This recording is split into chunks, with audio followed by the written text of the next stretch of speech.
സാധാരണ നമ്മുടെ നാട്ടിലെ ഉസ്താദുമാരോട് ഷാഫി ഇമാമിൻ്റെ അഖീദ എന്തുകൊണ്ട് സ്വീകരിക്കുന്നില്ല എന്ന് വെച്ചാൽ അവർ പറയും, ഇമാം ഷാഫിക്ക് അഖീദയിൽ കിതാബില്ല, അതുകൊണ്ടാണ് അത് നിർവാഹമില്ല, അതുകൊണ്ട് ഫിഖ്ഹിൽ കിതാബുണ്ട് അത് സ്വീകരിച്ചു എന്ന്. അതല്ല വസ്തുത. ഇമാം ഷാഫി അഖീദയിൽ കിതാബില്ലെങ്കിലും ഇമാം ഷാഫിയുടെ അഖീദ കൃത്യമായി വ്യത്യസ്ത കിതാബിൽ ലഭ്യമാണ്. അഖീദ പഠിപ്പിക്കാൻ പ്രത്യേക കിതാബ് എഴുതിയിട്ടില്ല. പക്ഷേ അദ്ദേഹത്തിൻ്റെ ഗ്രന്ഥങ്ങൾ മൊത്തം പരിശോധിച്ചാൽ അതിന് അഖീദ എന്താണ് ഇതിന് വ്യക്തമായി കിട്ടുന്ന ധാരാളം ഭാഗങ്ങൾ അതിലെല്ലാം സ്വാഭാവികമായി വന്നു പോയിട്ടുണ്ട്. പല വിഷയം പറയുമ്പോഴും തസവുഫിനെ കുറിച്ച്, ഇൽമുൽ കലാമിനെ കുറിച്ചൊക്കെ അദ്ദേഹം വളരെ ശക്തമായി വിമർശിച്ച ആളാണ്. സൂഫിസം അദ്ദേഹത്തിൻ്റെ കാലത്താണ് തസവുഫ് ഇങ്ങനെ മുട്ടിട്ട് വരുന്നത്. അദ്ദേഹം ഇറാഖിന് അവസാനം പോരുമ്പോൾ ഇറാഖിൽ തസവുഫ് തുടങ്ങിയിട്ടുണ്ട്. അദ്ദേഹം പറയുന്നുണ്ട്, ഞാൻ ബഗ്ദാദിൽ നിന്ന് പോരുമ്പോൾ അവിടെ തസവുഫ് എന്ന സംഗതി എൻ്റെ ശ്രദ്ധയിൽപ്പെട്ടു.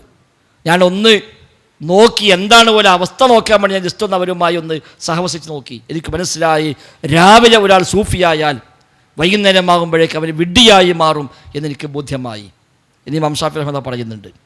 മാത്രമല്ല, ഈ സൂഫികളെ കൂടെ 40 ദിവസം ഒരാൾ കൂടെ കൂടിയാൽ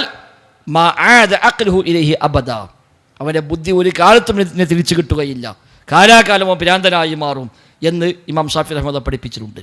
അത്ര വരെ രൂക്ഷമായ ശൈലി അവരെക്കുറിച്ച് പറഞ്ഞാലാണ് ഇമാം ഷാഫി റഹ്മത്തുള്ളാഹി. ഇൽമുൽ കലാമിനെ ശക്തമായി അദ്ദേഹം വിമർശിച്ചിട്ടുണ്ട്.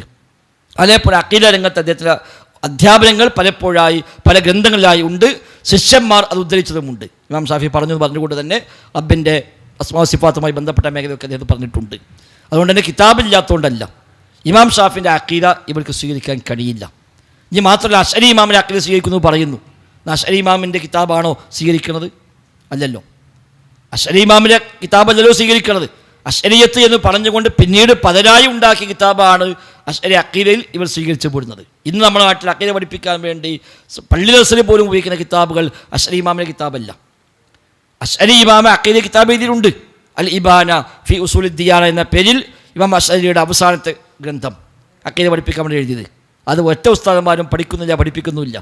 അത് ഒരു പള്ളി ദർസിലുണ്ടാവില്ല. പകരം കാലങ്ങൾ കഴിഞ്ഞ്, നൂറ്റാണ്ടുകൾ കഴിഞ്ഞ് അശ്അരി അഖീദ എന്ന പേരിൽ പിന്നീട് രചിക്കപ്പെട്ട കിതാബുകളുണ്ട്. ഉദാഹരണമായി തഫ്താസാനിയുടെ അഖീദ പോലെയുള്ള ഗ്രന്ഥങ്ങൾ, ശർഹുൽ അഖായിദ്, ഇതൊക്കെയാണ് ഇന്ന് നമ്മുടെ പള്ളി ദർസുകളിൽ അഖീദ പഠിപ്പിക്കാൻ വേണ്ടി പഠിപ്പിക്കുന്നത്. അപ്പോൾ ജൗഹറത്ത് തൗഹീദ് പോലുള്ള കിതാബുകൾ, ഇതൊക്കെയാണ് ഇവിടെ നിന്ന് അഖീദയുടെ കൃതികൾ.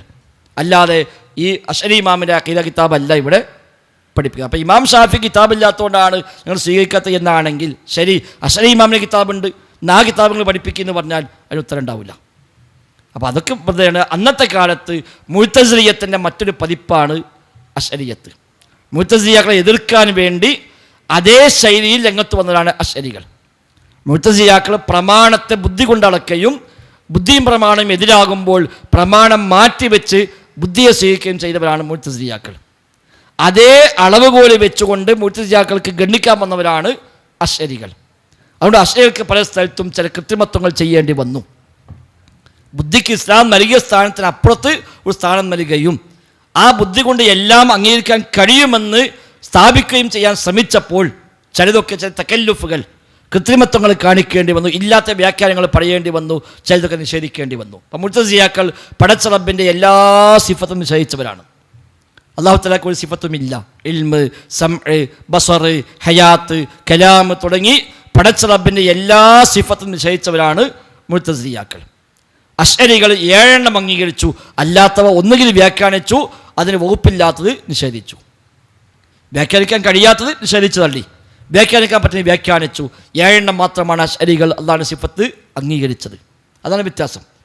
മാതുരീദികൾ അശ്അരികൾ അംഗീകരിക്കാത്ത ചില ഏരിയകൾ അവർ അംഗീകരിക്കും, അവരംഗീകരിക്കാത്ത ചില ഏരിയകൾ അശ്അരികൾ അംഗീകരിക്കും. ഇതാണ് അവർ തമ്മിലുള്ള വ്യത്യാസം. അപ്പോൾ ആ വിശ്വാസമാണ് ഒരു കാലഘട്ടത്തിൽ പ്രചരിപ്പിക്കപ്പെട്ടത്.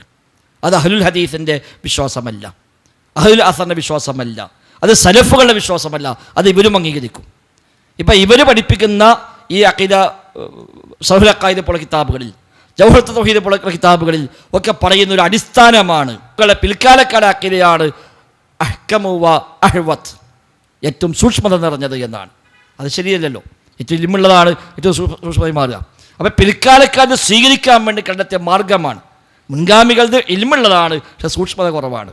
പിൽക്കാലക്കാലത്ത് സൂക്ഷ്മത ഉള്ളതാണ്, അവിടെ അതാണ് സ്വീകരിക്കാൻ നല്ലത് എന്ന ന്യായം പറഞ്ഞുകൊണ്ടാണ് അവർ അതിലേക്ക് പിന്നീട് വഴിമാറിപ്പോയത്. ഏതായിരുന്നാലും ഷാഫി ഇമാമിൻ്റെ ഫിഖ്ഹും ഷാഫി ഇമാമിൻ്റെ അഖീദയും സ്വീകരിച്ചാൽ തന്നെ സമസ്ത ഏതായാലും ഉണ്ടാവില്ല, ഈ ഖുറാഫാത്തുകളൊന്നും ഉണ്ടാവുകയുമില്ല. വല്ലാഹു അഅലം.